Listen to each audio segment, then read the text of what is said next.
If you are a social media creator or business, chances are you have come across the term shadow ban. You may have been shadow banned yourself. And at a time when social media is riddled with and driven by perceived dark patterns, shadow ban has emerged as the lead antagonist. What is shadow banning? How is a shadow ban triggered? And how can you navigate this? Let's try and untangle this for you.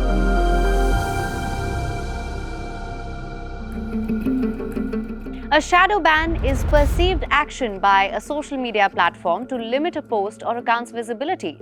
I say perceived because this term has over time evolved into general dissatisfaction over not getting enough views. But I'll come back to that.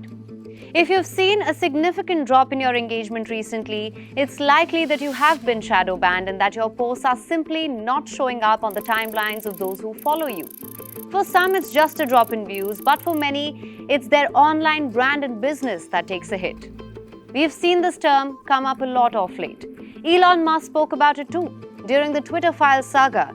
It showed how Twitter officials debated blocking some reports on Hunter Biden a month prior to the presidential election. Musk himself has been accused of shadow banning content as well.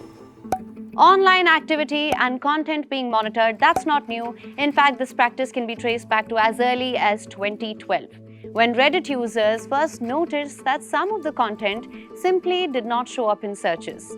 However, users are more aware of these dark patterns now, so stealth banning and manipulation techniques are not as low-key anymore.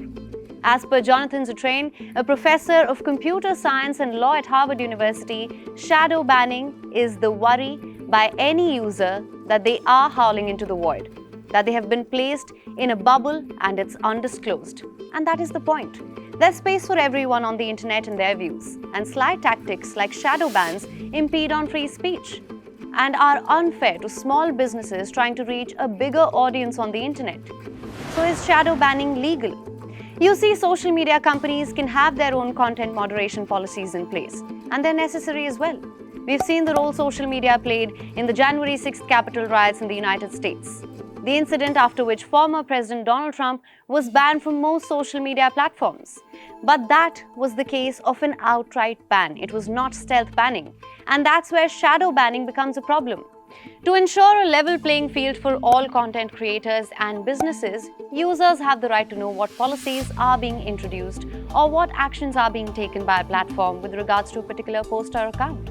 While some users may have truly been shadow banned, poor performance or engagement on social media does not always imply that a post or an account has in fact been shadow banned. Shadow banning, it's been widely debated. The question at the heart of this debate is, should companies be empowered to ban certain content? On what basis are such decisions taken? Are social media platforms in for a regulatory overhaul? Is this just a way to control the narrative? In a bid to be more transparent, platforms like Instagram have in fact taken steps to let you know if you have been shadow banned. And there are measures you can take to get rid of a stealth ban as such. Make sure you're not in violation of any platform guidelines. Make sure you aren't using any banned hashtags. Stop using bots, automation to try to get around the algorithm, and avoid using repetitive or irrelevant hashtags.